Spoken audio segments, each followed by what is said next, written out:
Good morning dear friends. The geography goal achiever के YouTube channel पर आपका हार्दिक स्वागत है। मैं आपका मित्र रमेश सिंह आज पर्यावरण की श्रृंखला में एक नया टॉपिक लेकर आया हूँ, द इकोलॉजिकल कॉन्सेप्ट, जिसको हम सामान्यतः हिंदी में पर्यावरणीय पारिस्थितिकी अवधारणाओं की संकल्पनाओं के नाम से जानते हैं। मैं माय डियर फ्रेंड्स, ये एक बहुत ही अच्छा टॉपिक है और आज हम इस टॉपिक के अंतर्गत जो मेजर इन्वायरमेंटल कॉन्सेप्ट्स हैं उनको किसने दिया है, कब दिया है, इससे रिलेटेड जानकारी तथ्यों का अध्ययन करेंगे, और जो कि बहुत ही इम्पोर्टेंट है क्योंकि ये कि हर एग्जाम की दृष्टि से, चाहे वो कोई भी वनडे एग्जाम हो या हमारा टीचिंग का एग्जाम हो या कॉम्पिटिटिव एग्जाम है, इनसे क्वेश्चन आता ही आता है। तो आज की इस श्रृंखला में हमारी जो देर ना करते हम इसको स्टार्ट करते हैं। तो सबसे पहले जो है देखेंगे कि पारिस्थितिकी जो विज्ञान है उसका जनक, तो उसका जनक जो है ना ईपी ओडम को कहते हैं। अभी कई बार क्वेश्चन आया कि इकोलॉजी शब्द किसने दिया, तो इकोलॉजी शब्द जो है ना वो अर्नेस्ट हैकल ने दिया है। ठीक है। उसके बाद कई बार पूछा गया है कि पारिस्थितिकी तंत्र की शब्द किसने दिया, तो एजी टांसले ने दिया है। ठीक है। उसके बाद कई बार पूछा जाता है कि गहन पारिस्थितिकी शब्द किसने दिया, तो ये अर्नीज नीस ने दिया है।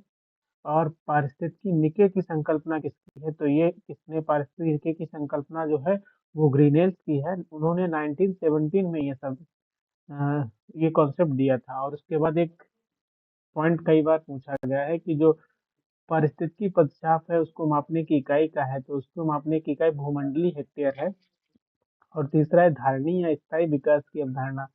तो इसकी जो धारणीय या स्थायी जो हमारा सस्टेनेबल डेवलपमेंट का कॉन्सेप्ट है, इसके ये जो है ब्रेटलैंड कमीशन 1987 में दिया गया से में आया था। ठीक है। और पर्यावरण भूगोल शब्द की प्रथम चर्चा किसने की, तो ये जो था हैबिट एवं हेयर ने 1993 में दिया था। प्राकृतिक कृषि का अन्वेषक किसे कहते हैं, पारिस्थितिकी कृषि का जो अन्वेषक की संकल्पना थी वो मसानोबु फुकुओका ने दिया था।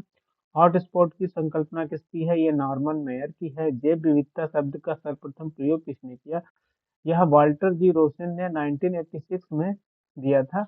और ओजोन परत की सर्वप्रथम खोज जो है वो चार्ल्स फॉवी एवं हेनरी ब्यूशन ने की थी। ग्रीन हाउस गैस की संकल्पना किसकी है, जोसेफ फोरियर की है।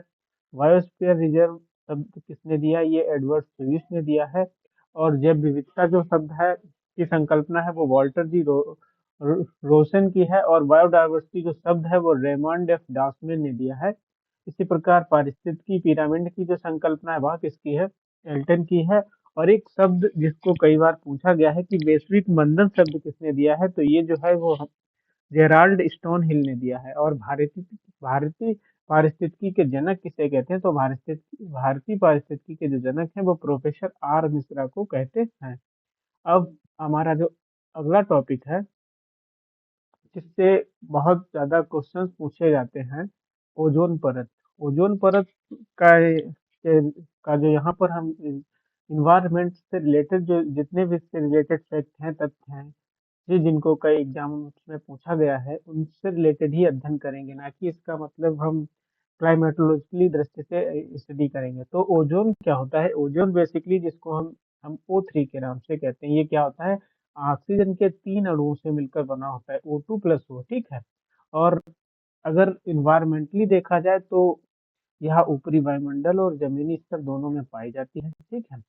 समताप मंडल में जो है इसकी उपस्थिति पृथ्वी की रक्षा कवच का कार्य करती है, जो कि सूर्य की हानिकारक किरणों से हम पृथ्वी की रक्षा करती है। और जमीनी स्तर पर जब देखा जाए, जो कि वायुमंडल के क्षुमंडल के निचली परत में पाई जाती है, जो कि यहाँ जब ये जो है ओजोन जो है ना एक वायु प्रदूषक है जो सांस लेने के लिए हानिकारक है तथा फसलों, पेड़ों और वनस्पतियों को नुकसान पहुंचाता है।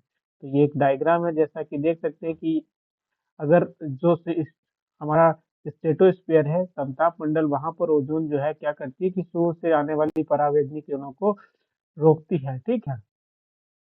अब तो ठीक है, जो वैश्विक तापमान और ग्रीन हाउस गैसों के उत्सर्जन के चलते क्या हुआ, इसमें लगातार क्षरण हुआ है। ठीक है। और फलस्वरूप क्या हुआ कि क्षरण हुआ है। ठीक है। तो इससे क्या है कि ओजोन की परत पतली हो गई, कई जगह जो है ना इसमें छिद्र हो गए हैं, जैसे कि हमारे ध्रुवों पर, दक्षिण ध्रुव पर जो है ना माना गया छिद्र हो गया है। ठीक है।